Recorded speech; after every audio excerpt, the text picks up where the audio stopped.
ರಾಜ್ಯದಲ್ಲಿ ದೊಡ್ಡ ಪ್ರಮಾಣದಲ್ಲಿ ಸದ್ದು ಮಾಡ್ತಿರೋ ಅಂತ ಸಿಎಂ ವಿರುದ್ಧ ಕೇಳಿ ಬಂದಿರುವಂತ ಮೂಡ ಅಕ್ರಮದ ವಿಚಾರಕ್ಕೆ ಸಂಬಂಧಪಟ್ಟಂತೆ ಈಗ ಸಿಎಂ ಪತ್ನಿ ಮೂಡ ಅಧ್ಯಕ್ಷರಿಗೆ ಪತ್ರವನ್ನು ಬರೆದಿದ್ದಾಗಿದೆ. 2 ಪುಟಗಳ ಸುದೀರ್ಘ ಪತ್ರ. ಇತ್ಲ ಕಡೆ ಮೂಡ ಅಧ್ಯಕ್ಷರು ಕೂಡ ನಾವು ಸೈಟನ್ನ ವಾಪಸ್ ಪಡೆದಿದ್ದೀವಿ, ಇದನ್ನ ರದ್ದು ಮಾಡಿದ್ದೇವೆ ಅನ್ನೋ ಒಂದು ಹೇಳಿಕೆನ ಕೊಟ್ಟಿದ್ದಾರೆ. ಹಾಗಾದ್ರೆ ಕಂದಾಯ ಇಲಾಖೆಯಲ್ಲಿ ಇದನ್ನೆಲ್ಲ ಅಷ್ಟೊಂದು ಸುಲಭವಾಗಿ ಮಾಡ್ಲಿಕ್ಕೆ ಆಗತ್ತಾ? ಕಂದಾಯ ಇಲಾಖೆಯ ಜವಾಬ್ದಾರಿನ ವಹಿಸಿದ್ದಂತ ಮಾಜಿ ಕಂದಾಯ ಸಚಿವರು ಜೊತೆಗೆ ಹಾಲಿ ವಿಧಾನಸಭೆಯ ವಿಪಕ್ಷ ನಾಯಕರಾಗಿರೋ ಅಂತ ಆರ್ ಅಶೋಕ್ ಅವ್ರನ್ನ ಇದ್ರ ಬಗ್ಗೆ ಕ್ಲಾರಿಫಿಕೇಶನ್ ಕೇಳ್ತೀನಿ. ನಮ್ಮ ಜೊತೆ ಇದ್ದಾರೆ. ಅಶೋಕ್ ಅವರೇ, ನೀವು ಕೂಡ ಈಗ ನೇರವಾಗಿ ಗಮನಿಸಿರ್ತೀರಿ, 2 ಪುಟಗಳ ಸುದೀರ್ಘ ಪತ್ರ. ರೆವಿನ್ಯೂ ಇಲಾಖೆಯಲ್ಲಿ ಈ ತರ ಒಂದು ಪತ್ರ ಬರೆದಿದ ತಕ್ಷಣ ಸೈಟ್ನ ವಾಪಸ್ ತಗೊಂಡ್ಬಿಡ್ಲಿಕ್ಕೆ ಆಗತ್ತಾ? ಕೋರ್ಟಲ್ಲಿ ಕೇಸ್ ಇದೆ. ಇವತ್ತು ಕುಮಾರಸ್ವಾಮಿ ಅವ್ರ ಸ್ಟೇಟ್ಮೆಂಟು ತಾವು ಗಮನಿಸಿರ್ತೀರಿ. ಗೌರವಾನ್ವಿತ ಹೈಕೋರ್ಟ್ ಸ್ಪಷ್ಟವಾಗಿ ತನಿಖೆ ಮಾಡಿ ಅಂತ ಕೊಟ್ಟಿದ್ದಾರೆ. ತನಿಖೆ ಮಾಡಿ ಅಂತ ಕೊಟ್ಟ ಮೇಲೆ ಯಾವುದೇ ರೀತಿ ಟ್ರಾನ್ಸಾಕ್ಷನ್ಸ್ ಆಗಬಾರ್ದು. ಅದು ಕೋರ್ಟ್ಗೆ ಒಂದು ರೀತಿ ಪ್ರತ್ಯುತ್ತರ ಹೇಳ್ದಂಗೆ ಆಗುತ್ತೆ. ಅಷ್ಟು ಕಾಮನ್ ಸೆನ್ಸು ಆ ಒಬ್ಬ ಕಮಿಷನರ್ ಅವ್ರಿಗೆ ಇರಬೇಕಾಗಿತ್ತು. ಅದನ್ನು ಇಲ್ಲದೆ 4 ಗಂಟೆಗೆ ಅರ್ಜಿ ತೊಗೊತಾರೆ, 6 ಗಂಟೆಗೆ ಕ್ಯಾನ್ಸಲ್ ಮಾಡ್ತಾರೆ. ನನಗೆ ಇರೋವಂಥ ಪ್ರಶ್ನೆ, ನನಗೂ ಕೂಡ ಸಾರ್ವಜನಿಕರ ಥರ ನಾನೊಬ್ಬ ಸಾರ್ವಜನಿಕ ಅಂತ ಹೇಳ್ಕೊಂಡು ನನಗೂ ಪ್ರಶ್ನೆ, ನೀವು ಸೈಟ್ ಅಲಾಟ್ ಮಾಡಬೇಕಾದ್ರೆ ಮೂಡ ಕಮಿಟಿಯಲ್ಲಿಟ್ಟು ಬೋರ್ಡ್ ಮೀಟಿಂಗು, ಸುಮಾರು ಒಂದು 30-40 ಜನ ಇರ್ತಾರೆ ಬೋರ್ಡ್ ಮೀಟಿಂಗ್. ಆ ಬೋರ್ಡ್ ಮೀಟಿಂಗಲ್ಲಿಟ್ಟು ಅವ್ರಿಗೆ 14 ಸೈಟು ಕೊಟ್ಟಿದ್ದೀರಾ. ಈ ಕ್ಯಾನ್ಸಲೇಷನ್ ಮಾಡಬೇಕಾದ್ರೂ ಸೇಮ್ ಪ್ರೊಸೀಜರ್ ಫಾಲೋ ಮಾಡಬೇಕು ಅಂತ ಜನ ಕೇಳ್ತಾ ಇದ್ದಾರೆ.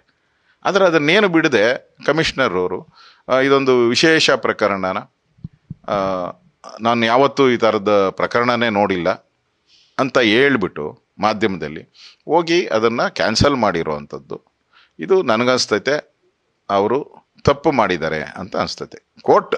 ಕೋರ್ಟಲ್ಲಿ ನಡೀತಾ ಇದೆ ಇವೆಲ್ಲ. ಯಾಕಂದರೆ ಲೋಕಾಯುಕ್ತ, ಈಗ ಹೈಕೋರ್ಟ್ ಆಯಿತು, ಲೋಕಾಯುಕ್ತ ಕೋರ್ಟು ಇದನ್ನು ಎನ್ಕ್ವೈರಿ ಮಾಡೋಕ್ಕೆ ಕೊಟ್ಬಿಟ್ಟಿದ್ದಾರೆ.